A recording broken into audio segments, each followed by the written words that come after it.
ভাই আপনার এই এনআইডি কার্ড আছে কিনা, না না যদি থাকে তাহলে সেইটাতে যদি আবার ভুল হয় সেইটা সংশোধন করতে লাগবে আপনার 5,000 টাকা। অতীতে যে সরকারের ফি ছিল 400 টাকা, বর্তমান সরকার এইটার ফি বানাইছে 5,000 টাকা। এই যে ভুলগুলো, এটা কি আমরা করি? না না, দেবো 5,000, 5 না 15,000 টাকা দেবো, কিন্তু এই ভুলগুলো কি আমরা করি?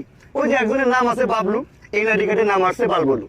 একজন জন্মগ্রহণ করছে, বাবার থেকে সন্তানের বয়স বেশি।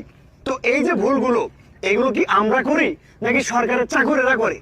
না, কথা আমার পরিষ্কার, নিট এন্ড ক্লিন। ভাই আমি আপনার সাথে একমত। এই যে ভুলগুলো, জন্ম তারিখ ভুল, এটা সরকার করা বাবার নাম উচিত ভুল, না, সরকার এটা ভালো করে দেখা দরকার। যারা এটা যদি দায়িত্বে আমরা করে আছে থাকি তাহলে 5,000 টাকা না 20,000 টাকা দেবো। রাইট। আপনারাই ভুল করবেন, আর আপনারা আপনারাই সংশোধন করবেন, সংশোধন সেটার করবেন, জরিমানা আবার আপনারাই আমরা টাকা কেন দেবো? দিবেন, এটা মানি না। প্রশ্ন করবেন কোথায়? এটা আর মানি না। জবাব দিবে কি আপনাকে? সরকারে ভুল এই যে করবে, ID card, এইটা ভুল সরকারের সংশোধন যারা করতে দায়িত্বে 5,000 আছে টাকা তারা দিয়ে ভুল দিতে হবে। করবে, আর যেটা সাধারণ আগে মানুষ ছিল কেন 400 দিবে? টাকা, এখন সেটা 5,000 টাকা।